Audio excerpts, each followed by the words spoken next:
Au tout début, quand on s'est rencontrés, c'était au Festival de la Paix de Villeneuve, qui était organisé par Mireille, qui est ici.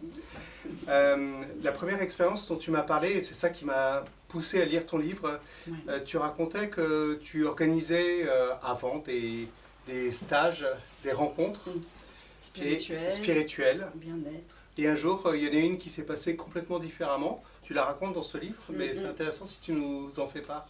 Oui, c'est comme ça que je débute en fait, c'est vrai, ce livre. Il part de là, il part de cette expérience-là. C'est une expérience d'ailleurs que j'ai vécue avec quelqu'un qui est ici, qui est Hélène. C'est vrai que pendant des années, j'ai animé des retraites spirituelles. Vraiment, je ne suis pas en train de nier cette dimension de mon être, mais c'est juste que il y a une de ces retraites qui était la dernière que j'ai animée. On était, je pense, une quinzaine. C'était à la Sainte-Baume. Je me préparais à poser des mots au moment du cercle d'ouverture de la retraite. Donc c'était une retraite où on allait beaucoup méditer, beaucoup rentrer dans notre conscience, aller voir en nous qu'est-ce qu'il y a à libérer, à guérir, etc. Et puis en fait, je suis habituée à dire depuis des années que je le faisais, un petit discours qui pose le cadre, qui pose ce qui va se passer dans cette retraite, les valeurs de la retraite. Et en fait, au moment où j'ouvre la bouche, en fait, c'est pas du tout ce qui était prévu qui sort. Et là, en fait, il y a quelque chose en moi qui s'effondre complètement. Et je dis, c'est la dernière fois que j'animerai une retraite de guérison spirituelle. C'est terminé, ça n'est plus ma place. Je ne veux plus cautionner et alimenter la croyance que nous avons des choses à guérir. Et là, je me suis effondrée et j'ai pleuré. Il y a quelque chose qui s'est effondré en moi, qui s'est décristallisé et que j'ai accueilli. Et j'ai su à ce moment-là que ma vie allait changer. Et que ma façon de penser, ma façon de voir le monde, la façon de me voir moi en train d'agir dans ce monde, était transformée en fait. Et j'ai essayé d'être à l'écoute de, qu'est-ce que c'est en fait, qu'est-ce qui se passe en fait à travers cet effondrement, parce que ça a été très dur, ça a été un moment d'une instabilité totale, où en fait j'avais plus rien à quoi me raccrocher, parce que moi ça c'était ma vie, c'était le sens que je donnais à ma vie, c'était j'aide, et puis on va y arriver, on va aller mieux, on va guérir tout ça, on va se libérer de tout ça. Et là en fait, il n'y avait plus rien, et c'était pas quelque chose que j'avais prévu du tout, c'est quelque chose qui m'est tombé dessus. Et donc il y avait quelque chose à vivre à travers ça, que j'ai essayé d'écouter, j'ai essayé de comprendre. Dans un premier temps, il n'y avait rien à comprendre, il y avait juste à être ce grand vide, et puis à laisser sortir ce qui devait sortir, parce que là il y en a eu de la mémoire, de vieilles mémoires que portait mon âme. Et c'est ça en fait, on va dire ce que j'ai découvert, c'est que oui, je suis un mental ego, ça on est tous au courant, hein. Je suis moi avec des conditionnements, des réactions, une personnalité qui va réagir d'une telle manière parce qu'elle a des conditionnements. Ensuite, moi j'ai ouvert, comme beaucoup de gens, le côté spirituel.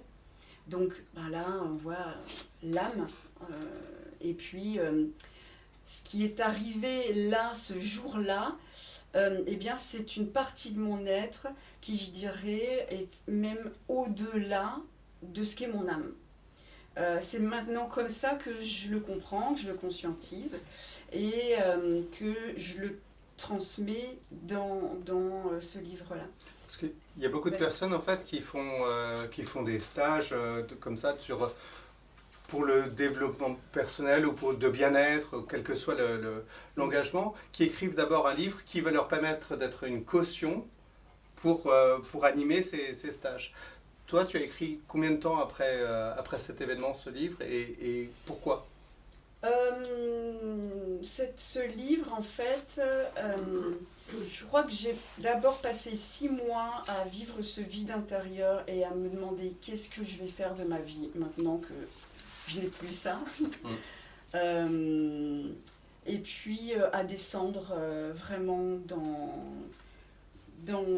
au fond de cette conscience cellulaire, en fait. J'ai fait ce voyage-là qui n'a pas été un voyage super confortable. Mais à partir de là, eh bien, il y avait comme une nouvelle connexion qui était faite avec une partie de moi que je ne connaissais pas encore. Et j'entendais, je ressentais, laisse-toi traverser, rentre dans ton corps. Ton corps est le lieu du message et le lieu de la révélation. Et les messages que je ressentais et qui émanaient de ma mémoire cellulaire, eh bien, c'était ces messages de cette partie de moi qui vit au-delà de l'âme.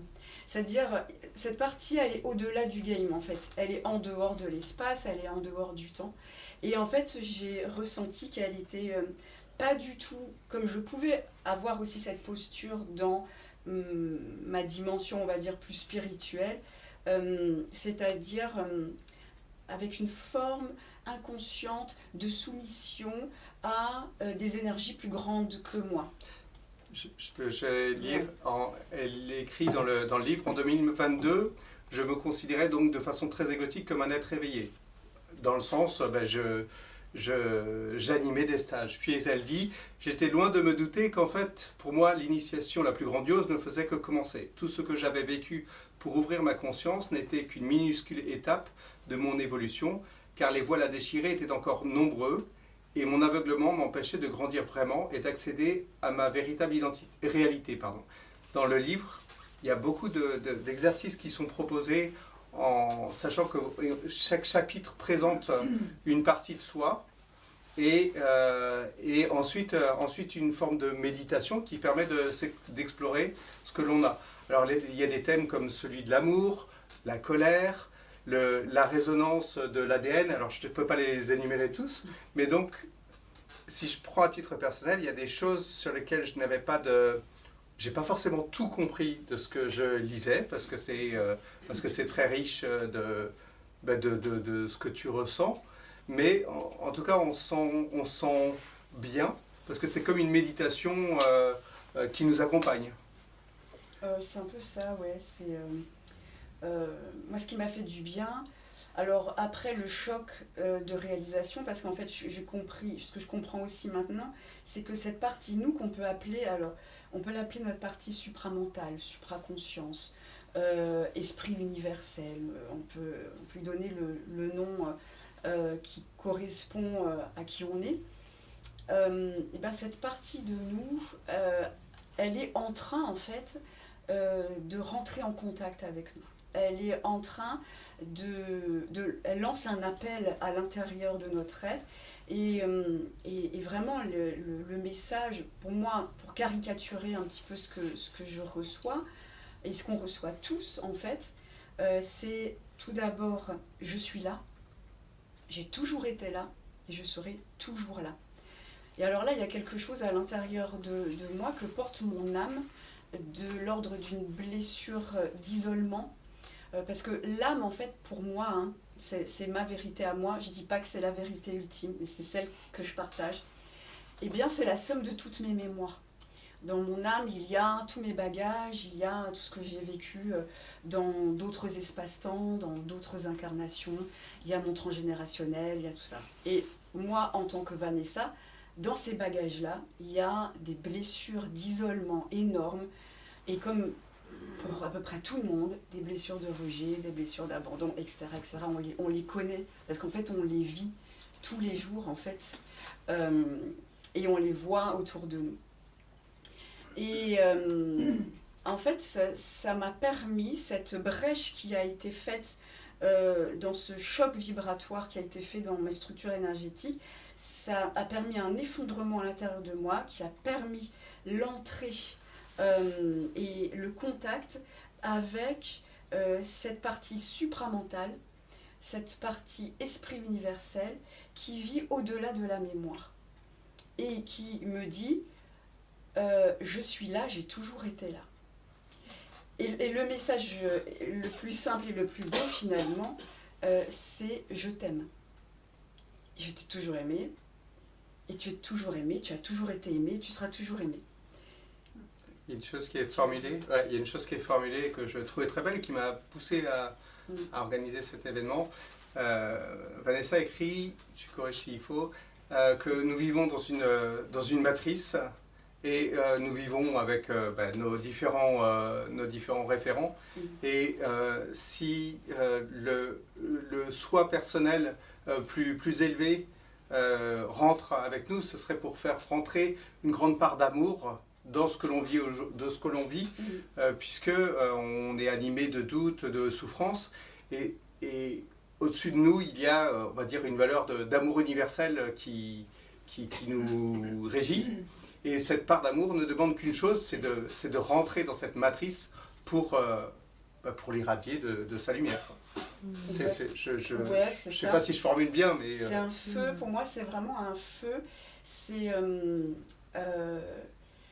pour moi il y a quelque chose de l'ordre d'une noce alchimique qui est vécue en ce moment dans notre conscience cellulaire entre la partie mémorielle de notre être qui est plutôt l'âme, qui est plutôt pour moi en tout cas ma partie plus féminine, plus lunaire, et puis une partie qui est plus masculine, qui est plus solaire.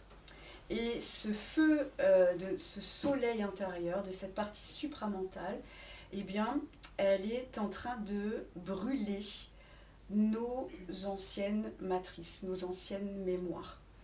Et ce feu divin, ce feu solaire, eh bien, il fait réagir nos anciennes mémoires aussi. Il rentre en nous, et c'est même pas qu'il rentre en nous. Pour moi, en fait, finalement, il émane de nous, puisqu'il vient du cœur. Pour moi, le lieu du rendez-vous, et c'est ce que je vis à l'intérieur de moi, le lieu du rendez-vous, le lieu de ces noces alchimiques, de ces retrouvailles entre guillemets, eh bien, c'est le corps physique.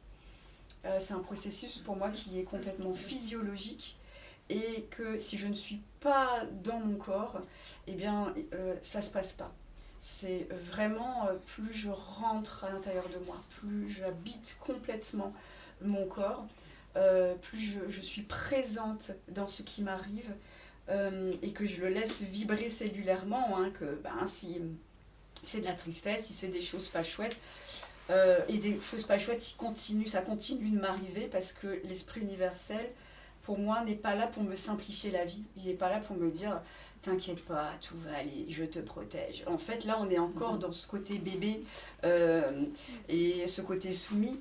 En fait, lui, ce qu'il veut, c'est vraiment l'arrivée de notre souveraineté, l'arrivée de notre révélation personnelle. Et ça, pour moi, c'est un processus individuel. C'est pour ça que mon livre ne parle pas de nouvelle terre ou de nouvelle humanité. Il parle d'un processus qui est individuel, et puis d'humains individuellement qui ont un réveil intérieur et qui se font... qui sont mis en vibration, et c'est souvent par des chocs, en fait, je constate, par des événements confrontants, par leur vibration cosmique et universelle. Parce que là, on parle vraiment de notre partie cosmique et universelle qui rentre en dialogue avec nous.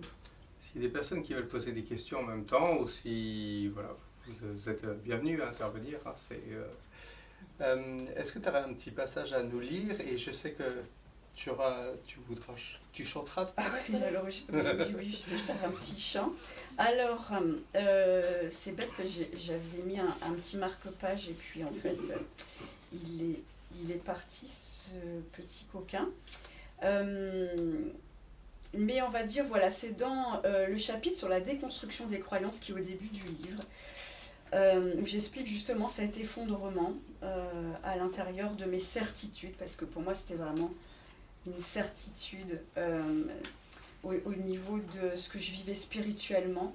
Et ça a été presque un deuil ensuite, parce que finalement j'ai même, comment dire, certains de mes pouvoirs spirituels qui se sont volatilisés du jour au lendemain.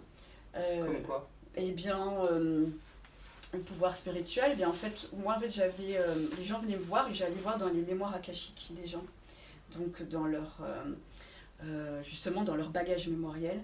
Et puis, je te donne un exemple, quelqu'un a mal au bras de façon récurrente. Moi, je rentrais dans les mémoires akashiques de la personne, puis je pouvais voir que, par exemple, à la guerre 14-18, soit son grand-père, soit lui-même dans une autre incarnation, avait reçu un éclat d'obus à cet endroit-là. Et donc, on avait tout un travail, en fait, il y a Jean-Cédric, de transmutation, et on faisait un travail, en fait, énergétique, pour que cette mémoire-là, en fait, ne pèse plus dans son bagage. Donc, et aujourd'hui, c'est rideau. Tu n'as plus cette clairvoyance? Alors, en fait, c'est différent. C'est-à-dire que dans un premier temps, ça s'est effacé. Et alors là, je me suis dit, waouh, j'étais quelqu'un qui parlait beaucoup avec mes guides spirituels aussi. Et à un moment donné, j'entendais plus rien. Donc c'était vraiment, maintenant, ma petite, tu vas te débrouiller. Et puis on ne tient plus la main. Et puis tu n'as plus tous ces petits pouvoirs. Du coup, tu n'as plus non plus cette espèce de... ce que ça venait nourrir en fait en moi. C'est-à-dire, inconsciemment, très clairement, un ego spirituel. Très très clairement. Et puis une espèce de petite condescendance qui était bien cachée. Et puis quelque chose de l'ordre, oui, mais moi je suis là pour sauver les gens, c'est ma mission de vie. Et quelque part, inconsciemment, une petite hauteur aussi par rapport à cette mission de vie-là. Mais ça, c'est des choses qui étaient très très très cachées dans ma conscience.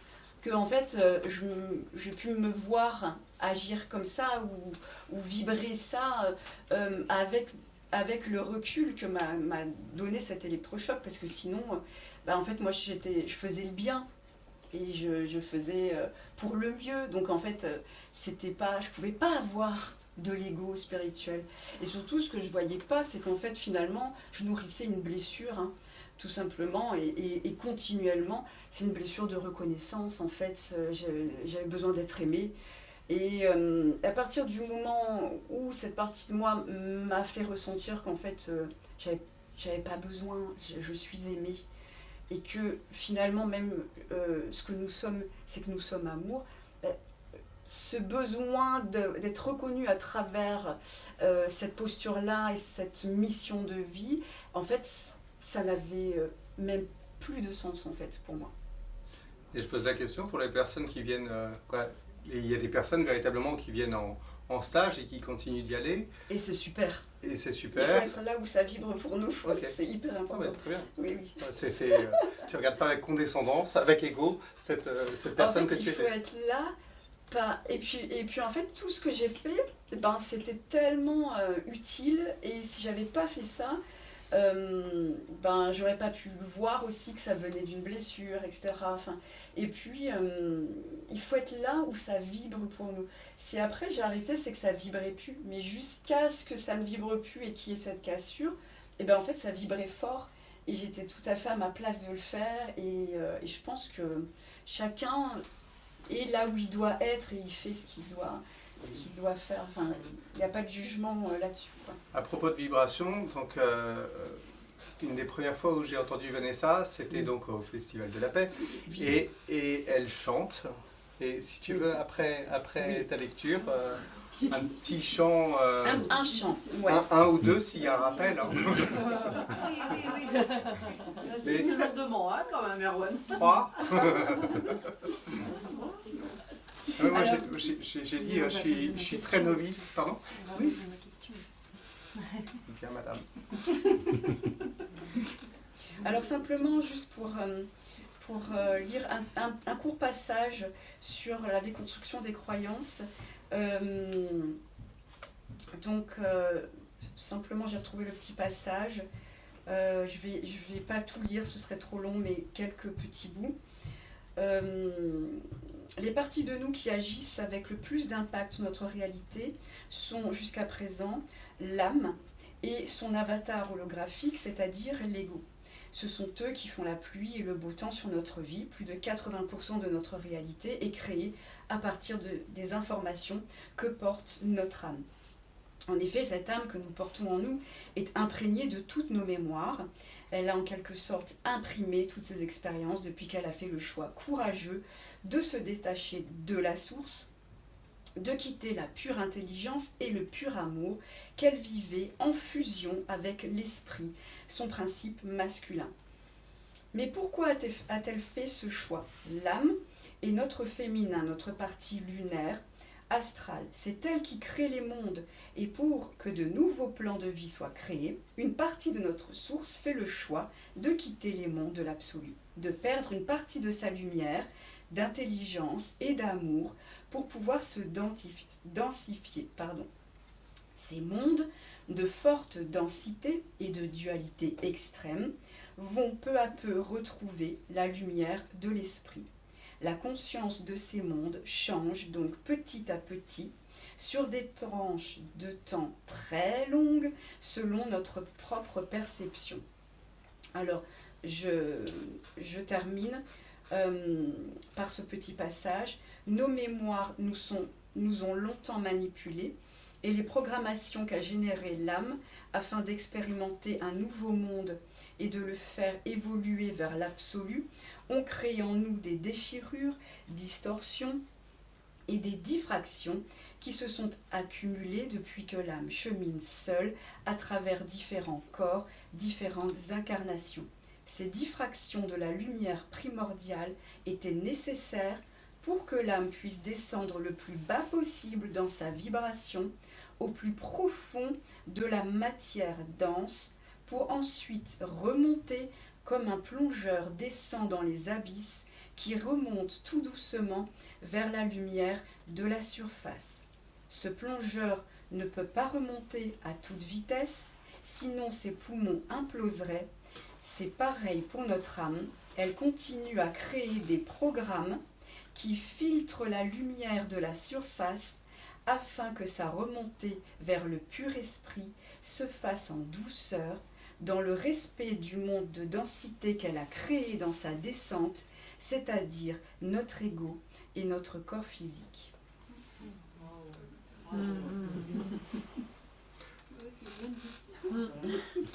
Tout le livre est comme ça. Je le dis très humblement, moi je n'ai pas toujours compris, mais j'avais toujours envie de continuer et avec des moments de lucidité ou de compréhension qui étaient véritablement très très forts et très agréables. Et puis comme il est dit là, on explore à la lecture des parties plus sombres de soi. C'est vraiment une expérience qui nous charrie. Et je trouvais ça vraiment intéressant. Merci Arwen. Est-ce que vous avez des questions? Moi, j'ai surtout que je suis... Pardon. Allez-y. Non, je suis très émue par ce que tu as dit déjà au départ par rapport à l'expérience de très subtilement notre ego nous font penser, me font penser à être assez spirituel. En fait, il y a l'ego spirituel. Là, je suis en pleine vigilance là-dessus, en fait, dans mon chemin. Et ça m'a profondément touchée. Ouais, je me suis vraiment... Et en fait, ouais, ça me parle beaucoup ce que tu as dit. Même là, juste au dernier exemple, là, c'est... je suis contente d'être venue. Au moment, ça tombe un texte sur mon parcours, ce que je vis en ce moment, c'est du pain béni, quoi. Merci. J'ai pas de questions particulières pour l'instant. Merci. Merci. Il y avait une question. Oui, c'était quand vous avez vu au spectacle à Gijon à l'abbaye, quand on a chanté. Merveilleux. Merci. Je vous entends pas. Donc en fait ma question c'est le chant par rapport à ce que vous venez de dire sur la spiritualité quand il y a eu cette rupture. Il est arrivé à quel moment? Est-ce que ça a toujours été avec vous?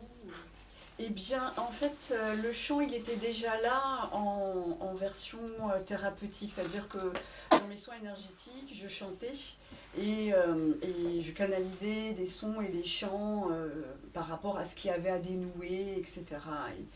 Et c'était vraiment une chouette expérience, vraiment, j'ai adoré ça. À partir de là, en fait, à partir de ce moment-là, de cette rupture-là, ce qui est vraiment plus apparu, c'est écoute, maintenant, tu vas chanter pour chanter. Tu vas chanter pour le plaisir de la fréquence. Et là, j'ai démarré un parcours de chanteuse en tant qu'artiste chanteuse. Donc j'ai commencé à rencontrer des musiciens, à faire des albums et à faire des concerts. Et simplement avec cette envie, ce plaisir de créer. C'est vraiment là, je suis dans ma créativité. Mais même ça, je dirais, puisque ce feu, cette lumière d'esprit, ce qu'elle va venir faire bouger et faire remettre en question, c'est toutes nos identifications. Donc il se peut que cette identification-là, à un moment donné, soit aussi complètement dissous. Et ça, je ne le sais pas. Et du coup, je suis aussi très détachée de cette étiquette-là. Et du coup, je le vis comme ça, en fait. Voilà. Tu peux. Bonsoir. Bonsoir. Donc, tu as aussi des projets, des projets de disques avec ta musique ou pas? Ah oui, alors la musique, elle est sur toutes les plateformes de streaming, Spotify, tout ça. Amazon Music, Apple Music, Deezer. Il y a un mot qu'on n'entend pas ici. Music. Amazon, pardon? Elle a dit Amazon Music. C'est C'est pareil. Je ne livre jamais sur Amazon. Et pas YouTube. Et YouTube aussi. Voilà, j'ai ma petite chaîne YouTube, j'ai un site internet vanessasoleya.com. Et puis maintenant, ce que je fais plus, en fait, ça va être d'accompagner justement à l'expression de la créativité vocale. Donc voilà. Donc je fais des petits ateliers, des accompagnements personnels pour exprimer ce qu'on a au fond de nous et puis tous ces sons qui sont là et qui sont et qui créent, parce que moi le verbe, le son, et c'est comme ça d'ailleurs que l'esprit se manifeste, c'est par cette parole, c'est par le son, c'est par le verbe. La vibration et du coup aussi voilà et le chant aussi, c'est aussi alors je dis pas, attention, hein, je chante avec mon esprit, non, je chante avec tout ce que je suis, donc je chante avec mes peurs, parce que c'est ça que je trouve magnifique. Et ma proposition, en fait, l'esprit ou la supraconscience, supramentale, on l'appelle comme on veut, en fait il n'est pas là pour rejeter tout ce que nous sommes ou mettre à la poubelle l'ego et les mémoires. En fait, il y a cette présence qui est une coexistence, c'est-à-dire coexiste avec tout ce que je suis. Donc, par exemple, quand je vais chanter, j'ai peur. Mon humain a peur. Mon humanité, elle a des nœuds dans le ventre, elle tremble de l'intérieur, elle porte des mémoires de confrontation avec l'autre qui sont encore souffrantes. Et en fait, je chante avec tout ça. Mais il y a des autres émotions. Il peut y avoir. Oui. Tu arrives aussi avec de la joie. Je chante avec. Oui. Ça dépend de l'émotion du moment. Exactement. Mais en fait, Parce que la peur, de toute façon, elle sera là, cette petite angoisse, elle est là. Donc en fait, c'est simplement de me dire, je coexiste, je suis en même temps celle qui a peur et celle qui souffre. Parce que de toute façon, ça ne va pas s'arrêter. Hein. C'est pas le projet, l'esprit ne vend pas, enfin, il ne m'a pas vendu ce rêve-là en tout cas, il ne me vend pas du rêve. Et donc, il ne me vend pas la vie parfaite avec que du bonheur et le machin. Hein. Ça va continuer, les tuiles, les machins, et ça va continuer d'avoir peur, et là là. Mais en fait, maintenant, je me dis, je suis celle qui a peur, et je suis celle qui n'a jamais eu peur. Je suis celle qui est angoissée, et je suis celle qui n'a jamais connu d'angoisse. En fait, c'est vraiment c'est une fusion, en fait.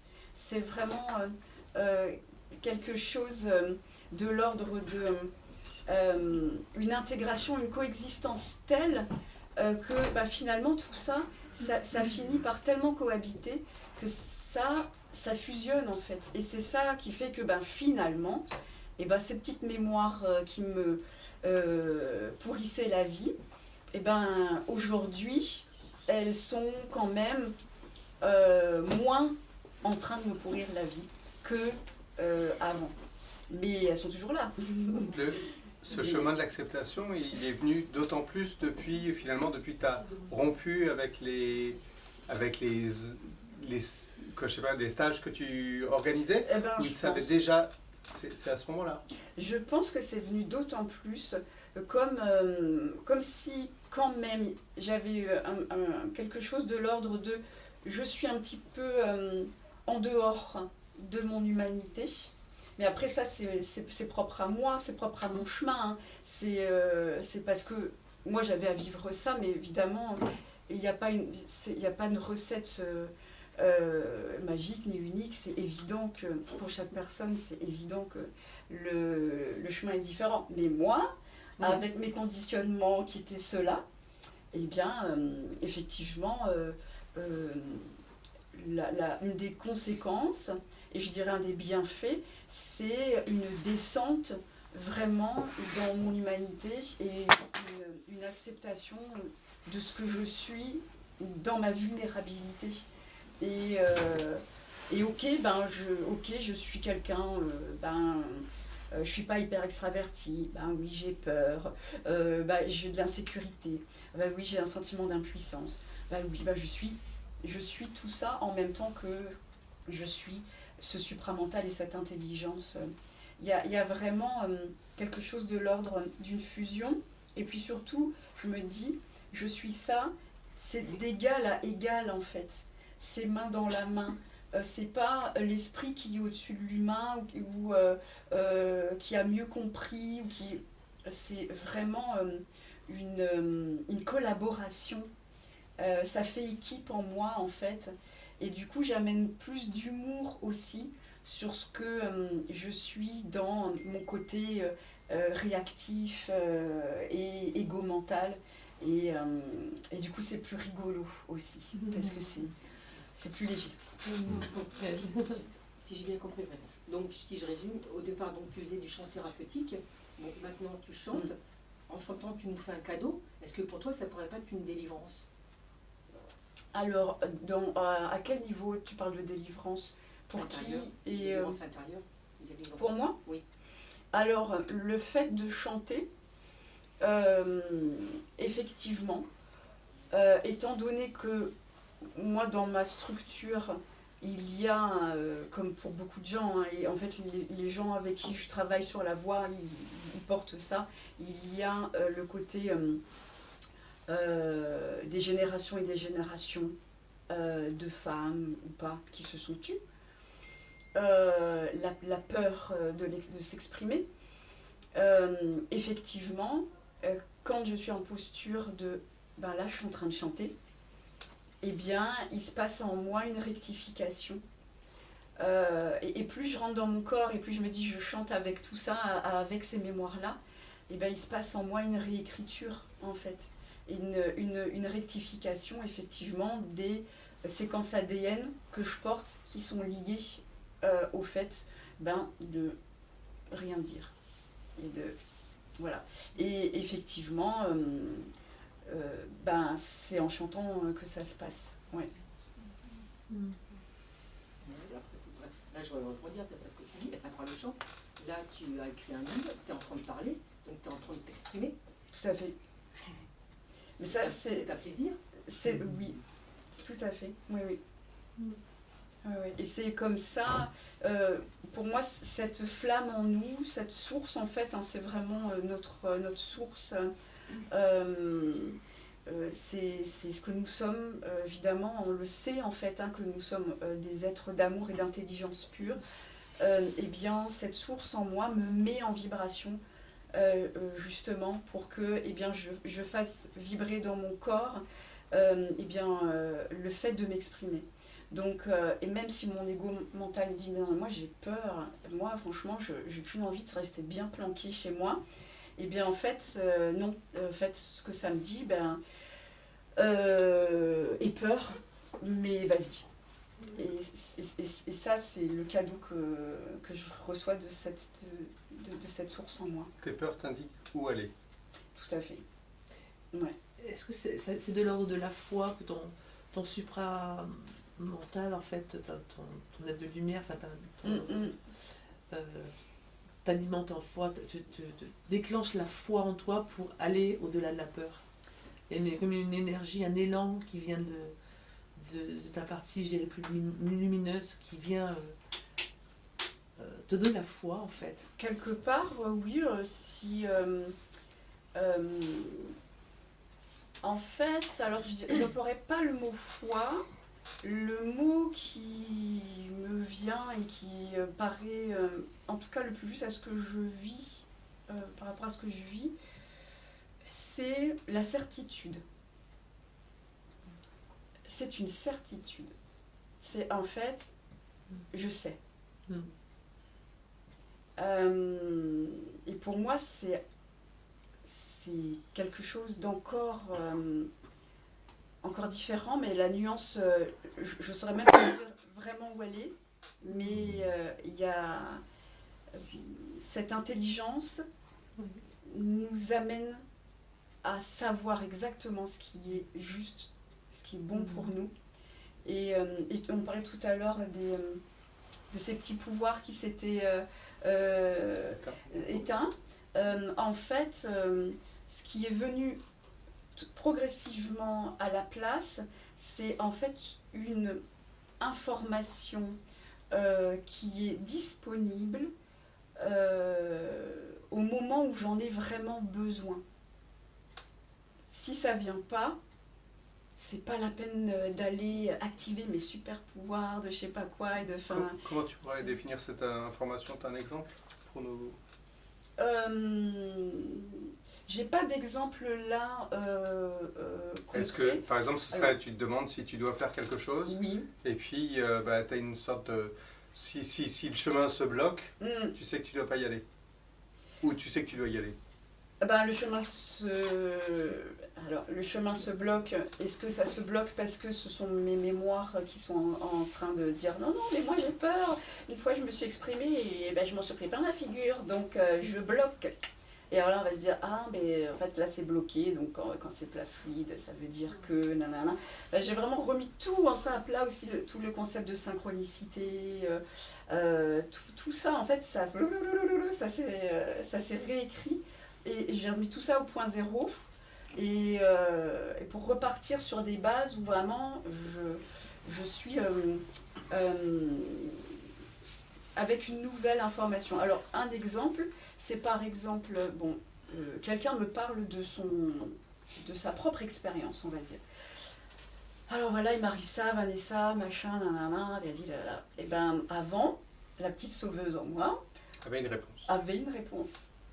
Parce que la réponse, en fait, si j'allais la chercher dans la structure énergétique de la personne, en fait, je l'avais.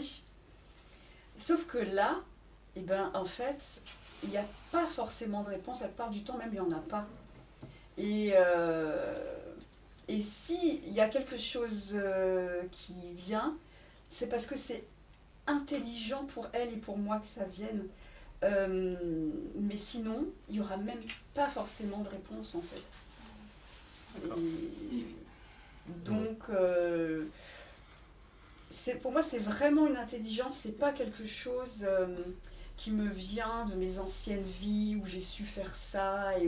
En fait, ces anciennes vies, ces anciennes identifications, parce que ça a été des identités aussi, de savoir que j'ai été ci, j'ai été ça, nanana. Ben maintenant que ça s'est effondré, ben en fait, je sais juste que si l'information, je dois la voir, elle va jaillir en moi, et si elle ne vient pas, c'est que ça n'est pas intelligent que je l'ai. Et souvent, ça n'est pas intelligent que je l'ai. Ah ouais. Est-ce qu'il y a d'autres questions? Non, c'est bon. Qu'est-ce que tu veux dire au niveau des synchronicités que tu as apparemment remis à plat un peu? Parce que moi j'ai entendu parler de synchronicité inversée, donc ça m'intéresse. Qu'est-ce que c'est que les synchronicités inversées? Et bien justement, je ne sais pas vraiment. J'ai un peu compris le sens, mais c'est pas quelqu'un qui explique, voilà, elle m'a dit ça parce que j'avais à l'entendre, mais point. Et ça rejoint beaucoup ce que tu fais, enfin ce que tu dis me touche beaucoup, mais je savais pourquoi je venais aujourd'hui, ça je savais bien. Mais ça m'interpelle, est-ce que tu parles des synchronicités justement? Alors, pour essayer de répondre rapidement, la synchronicité, je donne un exemple. J'ai essayé de... Ouais, avec un exemple, ça va être plus précis. Avant qu'il y ait cette rupture en moi, j'étais beaucoup à l'affût des synchronicités, des signes, des choses comme ça. Voilà, et en fait, c'est ok, je ne mets pas ça du tout en question.